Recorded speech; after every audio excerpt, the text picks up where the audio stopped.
Hey ho Pop Gengs,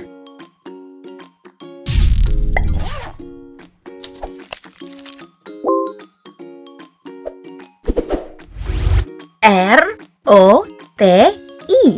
Makanan yang satu ini bisa dibilang punya hubungan menggantung dengan masyarakat Indonesia. Nggak deket dan nggak jauh juga.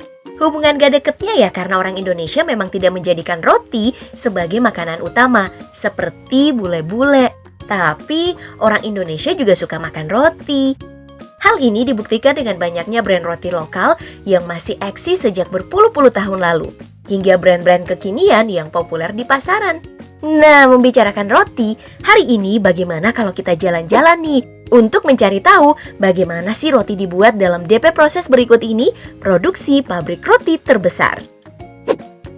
Sebelum masuk ke dalamnya pabrik, baiknya kita membahas sejarah roti dulu nih. Emang gak ada catatan pasti sejak kapan manusia mengkonsumsi roti. Catatan paling tua yang mencetak tentang roti adalah catatan yang berasal dari peradaban Mesir kuno sekitar 10.000 tahun yang lalu. Pada saat tersebut, manusia belum mengenal proses fermentasi dan mempercayai kalau adonan tepung yang mengembang dikarenakan faktor magis maupun religius. Makanya di zaman lampau, roti ini menjadi makanan bagi kaum bangsawan loh. Dari Mesir kuno, roti kemudian masuk merambah ke Yunani. Nah, karena kondisi Yunani yang ramai dengan pelajar yang melancong untuk mencari ilmu, roti yang dikenal sebagai makanan unik kemudian menyebar karena dibicarakan oleh para pelancong. Di sini nih, roti mulai mendunia. Salah satu jenis roti paling tua yang hingga sekarang masih banyak dikonsumsi adalah sourdough bread. Roti yang banyak ditemukan di Asia dan juga di Eropa ini diyakini berasal dari 6.000 tahun yang lalu. Wah, ngeri juga ya perjalanan roti ini sampai di masa sekarang. Nah, untuk sekarang, selain sourdough, sudah ada banyak makanan olahan roti lainnya yang bisa dikonsumsi loh. Hal ini disebabkan pengaruh budaya terhadap roti. Beda budaya, olahan rotinya tentu saja beda. Setelah membahas sejarahnya, sekarang kita pindah nih ke proses pembuatan roti. Proses pertama ini dinamakan sponge mixing, atau juga dikenal sebagai pencampuran pertama. Di sini, kata sponge digunakan ya, karena bentuk dalam adonan yang bertekstur mirip dengan sponge. Dalam proses ini, ada 3 bahan utama yang dicampurkan, yaitu terigu, air, dan ragi. 3 komponen ini nih yang memang menjadi bahan utama dalam membuat roti. Jika adonan sudah sesuai standar, maka adonan akan mulai dikeluarkan dari mesin untuk melanjutkan ke tahap berikutnya. Setelah dicampurkan, proses selanjutnya adalah fermentasi. Pada proses ini, adonan roti akan ditempatkan dalam sebuah wadah sambil ditunggu untuk mengembang. Nah, dalam proses ini nih, adonan mulai memiliki tekstur dan juga aroma yang mulai menggiurkan. Proses ini akan dilakukan selama 3 hingga 4 jam dengan suhu di bawah 26 derajat Celcius dan kelembapan dari 70 hingga 75%. Nah, karena proses ini jadi salah satu proses yang paling menentukan kualitas roti, makanya harus diperhatikan banget. Sedikit salah aja, rotinya bisa jadi kopong dan bikin enek kalau dimakan. Yang punya perusahaan pasti nggak mau dong ya, produksi mereka ada yang bikin enek konsumen. Karena sekali salah aja, bisa habis tuh perusahaan diceramain netizen yang maha bener. Jika proses fermentasi udah selesai, maka adonan akan kembali diaduk-aduk-aduk dalam proses bernama dough mixing atau pencampuran kedua. Proses ini tuh yaitu mencampurkan adonan dengan gula dan juga margarin. Kalau ada yang bertanya, kenapa gula dan margarin tidak dimasukkan dalam pengadukan pertama? Karena gula dan juga margarin bisa mengubah tekstur dari proses fermentasi yang membuat adonan jadi lebih keras dan bisa saja terlalu manis. Ya emang kedengeran ribet, tapi yang namanya kualitas tetap harus dipertahankan dong.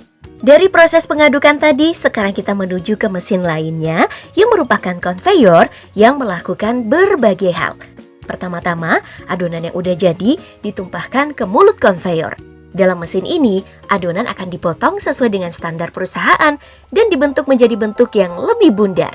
Setelah menjadi bulat, maka konveyor mesin akan menjadi adonan tadi ke mesin selanjutnya yang bertugas untuk memipihkan adonan.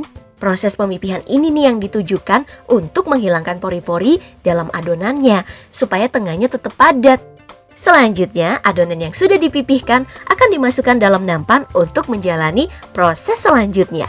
Oh iya, proses pemotongan ini bergantung pada bentuk roti yang ingin dibuat ya. Kayak pembuatan roti croissant satu ini, di mana adonan dipotong memanjang, kemudian dipotong segitiga, lalu digulung seperti bentuk ini nih. Setelah masuk ke nampan tadi, mesin konveyor kemudian berlanjut masuk ke ruangan khusus. Di ruangan khusus ini nih, adonan tadi masuk dalam proses proofing atau proses fermentasi terakhir. Di ruangan khusus ini, suhu adonan akan dijaga sekitar 37 derajat Celcius dan dilakukan selama 1 jam hingga 2,5 jam. Biasanya keberhasilan proses ini akan ditandai dengan mengembangnya adonan mencapai volume standar yang sudah ditentukan oleh perusahaan. Hitungan berat adonan saat memasuki tahap proofing ini harus tepat banget ya dan gak boleh lebih. Lebih sedikit aja adonannya bisa mengembang keluar nampan dan meluber kemana-mana. Pokoknya ngembangnya tuh kelewatan, kayak cinta kamu ke dia. Nah, kalau proses proofingnya udah selesai, maka semua nampan tadi akan melaju ke konveyor berikutnya untuk dipanggang. Namun sebelum dipanggang, ada nih abang-abang yang tugasnya unik, yaitu menyobek bagian atas dari roti, supaya saat roti dipanggang, uapnya bisa keluar dan membuat tekstur dari roti menjadi lebih cantik.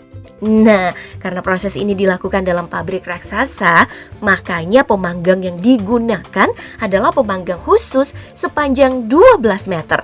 Dalam panggangan ini nih, adonan akan dipanggang pada suhu 170 hingga 190 derajat Celcius dalam waktu 10 hingga 30 menit. Di sini adonan yang tadi berwarna putih pucat akan berubah menjadi warna coklat mereka dan udah bisa disantap selagi panas. Setelah dipanggang, maka semua roti ini akan masuk pada cooling tower untuk didinginkan. Proses ini dilakukan untuk mengurangi kadar air yang ada di roti. Berkurangnya kadar air, maka roti akan lebih awet dari biasanya. Keluar dari panggangan, dalam 1 kali produksi roti, akan ada beberapa roti yang dibawa ke lab untuk cek kualitas. Biasanya, cek kualitas ini menggunakan mesin dan juga pantauan manusia. Contohnya, uji kekuatan berikut, di mana roti dipencet mesin press untuk melihat kekuatan dan elastisitas roti. Biasanya roti yang buruk tidak akan kembali ke bentuk semula jika sudah ditekan. Selain itu, ada juga uji kualitas lainnya seperti uji struktur berikut.